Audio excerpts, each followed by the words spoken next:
Hello viewers, আসসালামু আলাইকুম। আশা করছি সকলে অনেক অনেক ভালো আছেন। তো আমাদের আজকের টপিকটা হচ্ছে ইউটিউবে নিজের ভিডিও নিজে দেখা যাবে কিনা। তা কিন্তু আমরা অনেক নতুন ইউটিউবাররা জানি না এবং আমরা নিজেদের ভিডিও নিজেরাই দেখছি, যার কারণে ইউটিউব অ্যালগরিদম থেকে আমাদের সেই ভিডিওটার ইমপ্রেশন প্লাস সেই ভিডিওটার যে ভাইরাল হওয়ার চান্স অনেকটাই কমিয়ে দেওয়া হচ্ছে ইউটিউব থেকে। আজকের এই ভিডিওতে আমি আপনাদের সঙ্গে A to Z ভাবে শেয়ার করতে যাচ্ছি যে ইউটিউবে নিজের ভিডিও নিজে দেখলে কী কী সমস্যা হতে পারে এবং কী কী সমস্যা ফেস করতে হতে পারে আপনার। তা আজকের ভিডিওটা আপনারা অবভিয়াসলি কন্টিনিউ করবেন। তো চলেন আজকের ভিডিওটি শুরু করা যাক। তো মূল কথা আসা যাক। মূল কথাটা হচ্ছে, ধরেন আপনি আপনার চ্যানেলে একটা ভিডিও আপলোড করছেন, সেই ভিডিওতে যখন ভিউস আসছে না প্লাস সেই ভিডিওতে ওয়াচ টাইম আসছে না, সেই ভিডিওটা ভাইরাল হচ্ছে না, তখন আপনি একটা চিন্তা ভাবনা করেন যে আমার একটা মোবাইল দিয়ে আমি 4-5টা অ্যাকাউন্টস লগ ইন করে সেই ভিডিওটা বারবার প্লে করব, যার ফলে আমার সেই ভিডিওটার ভিউজ বাড়বে এবং সেই ভিডিওটার ওয়াচ টাইম বাড়বে এবং আমার ভিডিওর ইমপ্রেশন বাড়বে।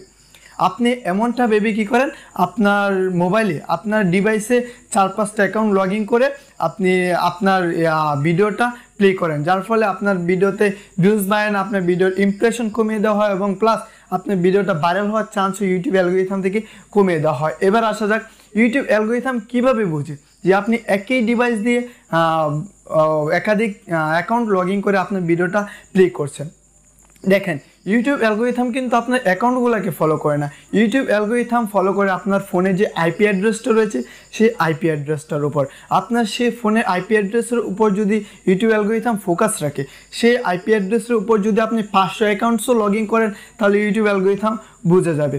তো আমি আপনাদেরকে সম্পূর্ণভাবে সাজেস্ট করতে চাই যে আপনারা কখনো আপনাদের নিজের ফোন দিয়ে বা আপনাদের একটা আইপি অ্যাড্রেসের সাহায্যে আপনারা কখনো বারবার আপনার ভিডিওটা প্লে করবেন না, তাহলে ইউটিউব অ্যালগরিদম থেকে আপনার ভিডিওটার ইমপ্রেশন কমিয়ে দেবে এবং আপনার ভিডিওটা ভাইরাল হওয়ার চান্সও অনেকটাই কমে যাবে। ইউটিউব অ্যালগরিদম যদি ব্রাউজ ফিচারের মাধ্যমে আপনার ভিডিওটা ছড়িয়ে দেয় বা এমনি অডিয়েন্স আসে, তাহলে কিন্তু আপনার ভিডিওটা ভাইরাল হয়ে যাবে এমনিতেই। তো ভিডিওটি ভালো লাগলে একটি লাইক করবেন এবং আমাদের চ্যানেলটাকে সাবস্ক্রাইব করে সদা সর্বদা জাকির থেকে সঙ্গে থাকবেন। সকলেই সুস্থ থাকবেন, ভালো থাকবেন। ধন্যবাদ।